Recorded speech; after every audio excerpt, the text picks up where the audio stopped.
husband passed away 8 months ago. Or so I believed. I was the one who identified his body. I was the one who signed the forms at the hospital in Halifax. I was the one who chose the casket, walnut, with a pale blue lining because that was his favourite colour. And I was the one who stood in the January cold at the cemetery in Dartmouth, while the minister said words I could not hear because the wind off the harbour was too loud, or maybe it was the sound of my own grief that drowned everything else out. I was 63 years old, and I was a widow, and I had no idea, not even the smallest flicker of suspicion, that the man in that casket was not my husband. I want to start there. I want you to understand that before I tell you the rest. His name was Arthur. We had been married for 37 years. We met at a church potluck in Truro when I was 26 and he was 30, and he brought a terrible casserole that nobody touched, and I felt so sorry for him standing there next to it that I took a large helping and told him it was delicious. He never let me forget that. For 3 decades and more, every time I made something that turned out badly, he would set down his fork and say very seriously, "This is almost as good as my church casserole." And I would laugh every single time. That is the kind of marriage we had. When he died, when I thought he died, it was a car accident on the 102 outside Windsor on a Tuesday evening in November. He had driven that stretch of highway 10,000 times. The RCMP officer who came to my door was very kind. She had red hair, and she kept apologizing for the cold as I stood in the doorway in my socks, not quite understanding what she was telling me. My daughter came that same night, and she held my hand while I answered questions, and she stayed for 3 weeks, and I do not know how I would have managed without her. I went through all of it, the death certificate, the probate, the meetings with our financial advisor on Barrington Street to transfer the accounts into my name, the long, strange process of becoming one person where there used to be 2. I sold his truck. I donated his winter coats to the men's shelter. I kept his reading glasses on the nightstand for 2 full months before I finally put them in a drawer because seeing them every morning was making it hard to get out of bed. 8 months. I grieved for 8 months. And then I went to buy flour. It was a Saturday, the first week of July, bright, warm, the kind of Nova Scotia summer day that feels like a reward for surviving winter. I had decided to make a blueberry cake, Arthur's mother's recipe, something I had made every summer since we got married, and I thought maybe making it again would feel like a small act of continuity. So I drove to the grocery store on Portland Street, and I was standing in the baking aisle with a bag of all-purpose flour in my hands when I saw a man turn the corner at the far end of the aisle. He had Arthur's walk, that particular walk, one shoulder slightly lower than the other from an old hockey injury, a way of moving that I would have recognized anywhere because I had watched it for 37 years. I set the flour down on the shelf. The man was facing away from me, reaching for something on the top shelf. He was wearing a dark green jacket. He had grey hair, a little longer than Arthur used to keep his. I told myself I was imagining things. Grief does that. I had read about it, the way the brain tries to find the face of the person you've lost in crowds, in strangers, in the grocery store aisle on a Saturday morning. I told myself to pick up the flour and go. Then he turned around. I dropped the flour bag. It split open when it hit the floor and a white cloud rose up around my feet. Someone nearby said, "Mom, are you okay?" And I could not answer because I was looking at my husband's face.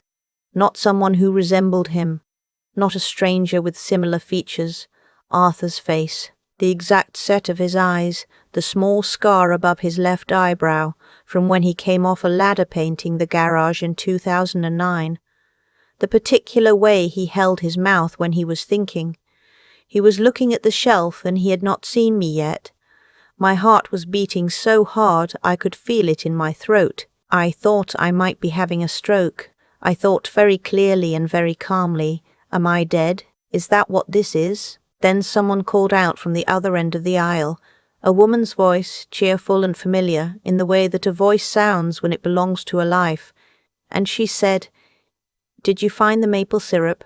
And he turned toward the voice and called back, "Not yet," and he walked away around the corner before I could move. I stood in a cloud of flour for what felt like several minutes. I followed him. I know how that sounds. I'm a 64-year-old retired school teacher, and I am not the sort of person who follows strangers to grocery stores. But I was not following a stranger. I was following my husband's face and my husband's walk and my husband's voice, and there was something happening in my chest that was not quite grief and not quite hope and not quite terror, but was some awful combination of all three. I found him at the end of the produce section, standing beside a woman about a decade younger than me. She had dark hair, and she was laughing at something he had said, and he was looking at her the way I remembered him looking at me in the early years, that particular warm attention. There was a child with them, a girl who looked to be about 7 or 8, standing beside the cart eating a sample grape. She called him Dad when she tugged at his sleeve to show him something. My husband, my dead husband, standing in a grocery store on Portland Street with a woman and a child, alive, buying maple syrup on a Saturday morning in July. I walked to my car. I sat in the parking lot for 20 minutes. Then I drove home, very carefully, obeying every traffic signal, and I sat down at my kitchen table, and I said out loud to no one, "If Arthur is alive, then who did I bury?" I want to tell you that I handled what came next with grace and composure. I did not. I called my daughter, and when she answered, I could not speak at all for the first minute, just made sounds that I think frightened her badly. She was at my house within the hour. She drove from Sackville, and she did not stop for anything. When I had calmed down enough to explain what I had seen, my daughter was quiet for a long moment, and then she said, very carefully, "Mum, I need to tell you something." The floor seemed to shift underneath my chair. She knew. She had known for 6 weeks. She had run into him herself, not in Halifax, but in Moncton, where she lives. She had been at a restaurant on Main Street with a colleague, and she had seen him come in with the same woman. She confronted him right there, she said. She walked up to his table, and she said, "What is happening? We buried you." And he had taken her outside, and he had talked to her for 2 hours in the parking lot, and he had told her everything. He was alive. The accident had been real. There had been an accident. But he had not been in the car. The car had gone into a ditch, and the person inside had been a man he had lent it to, someone he had met through work, someone who had no family and no identification on him. In the confusion at the scene, with the car registered in Arthur's name and Arthur nowhere to be found, the assumption had been made, and Arthur had let that assumption stand. He had been planning to leave for 2 years. He had the other woman. He had a child he had never told me about.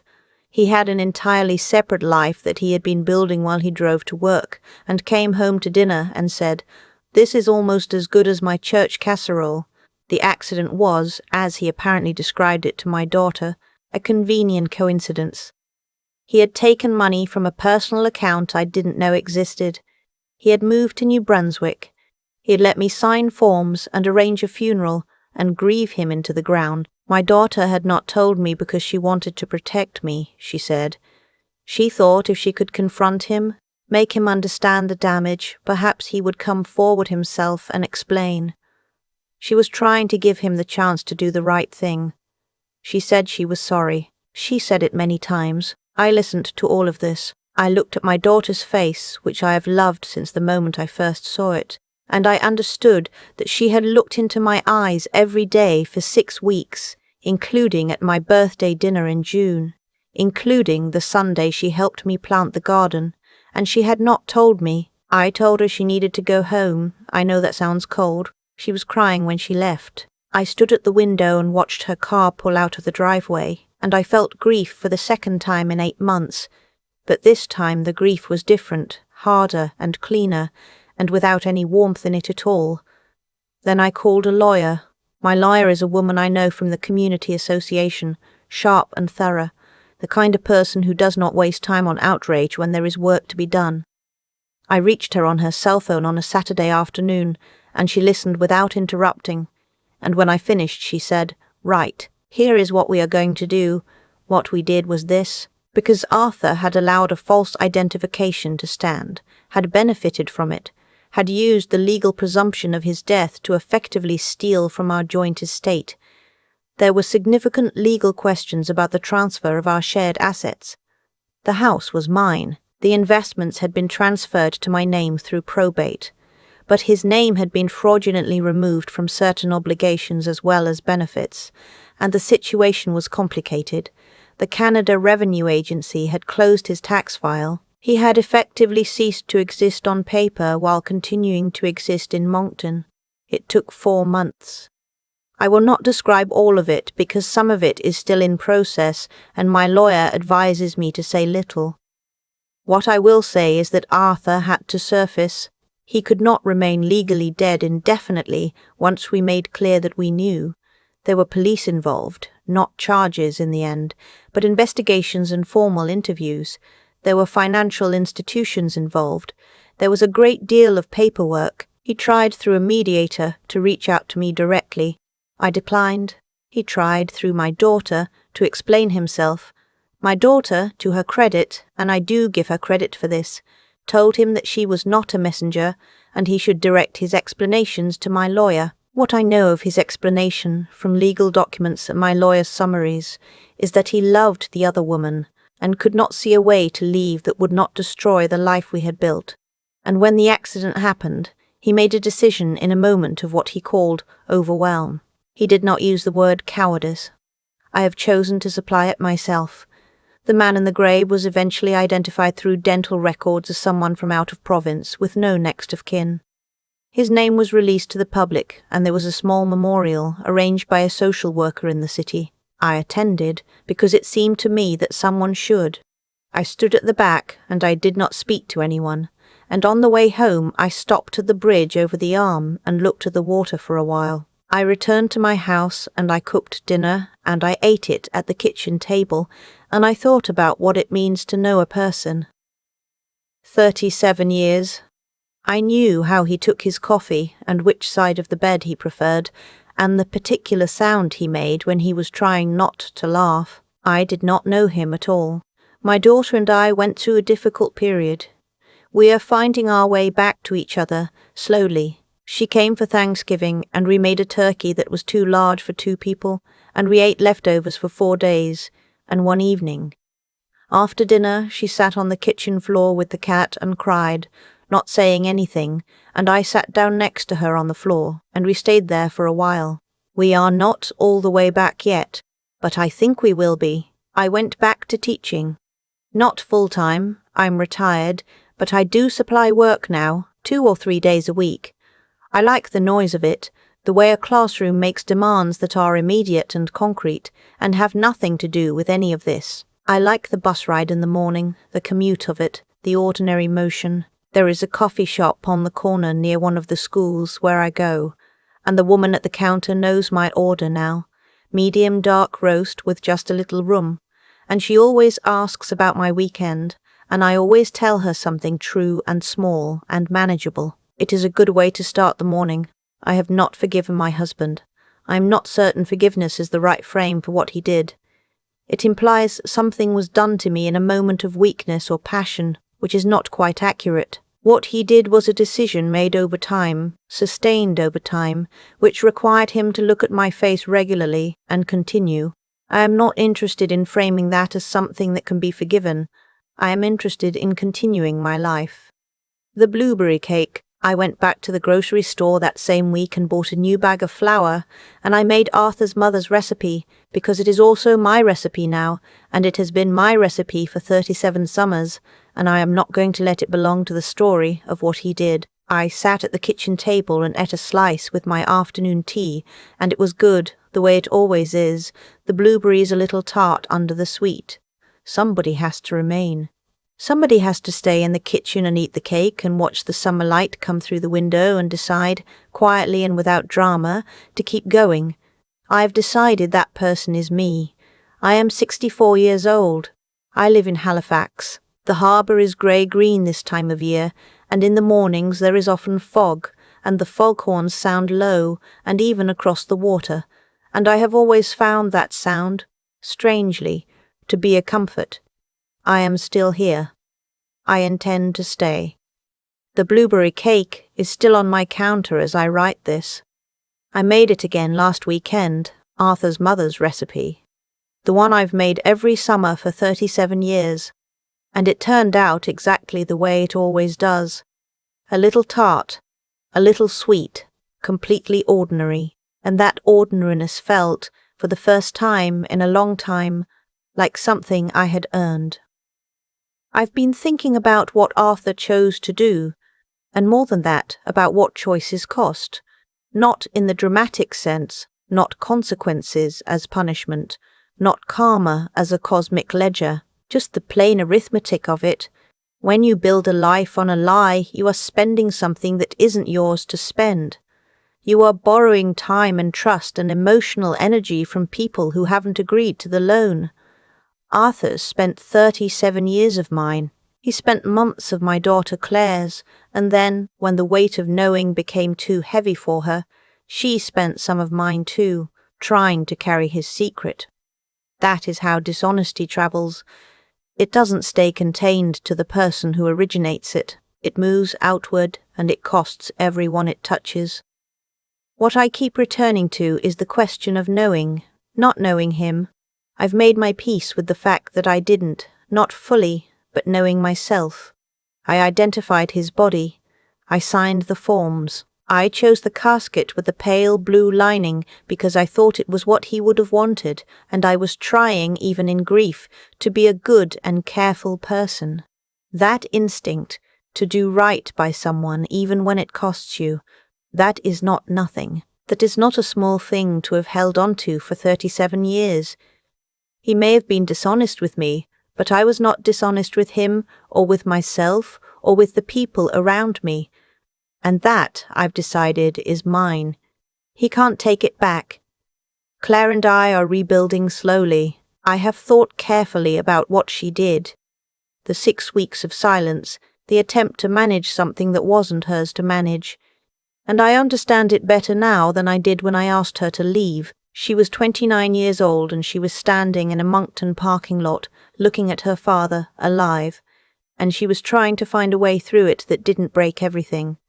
She didn't have the tools for that. Nobody would. What I needed from her was honesty, and she chose protection instead. And those two things are not always the same, and learning to tell the difference is something most of us spend a lifetime on. That is, I think, the thing worth sitting with. Not the betrayal. That part is clear enough. But the harder question, how do we develop the clarity to see a situation as it actually is, rather than as we wish it were? How do we find the courage to tell the truth to someone we love, knowing it will hurt them? Arthur never learned that. Claire learned it late and painfully. I am learning, at 64, that these capacities, the willingness to be honest, the ability to think clearly under pressure, the steadiness to keep going after something breaks, don't arrive fully formed. You build them slowly, through ordinary days, through the small decisions that nobody sees. I am still here. The harbour is grey this morning and the fog is coming in low over the water, and the foghorns are going, slow and even, the way they always do. I made my cake, I drank my tea. I am not the same person I was a year ago, and I think, carefully, without too much certainty, that I might be someone better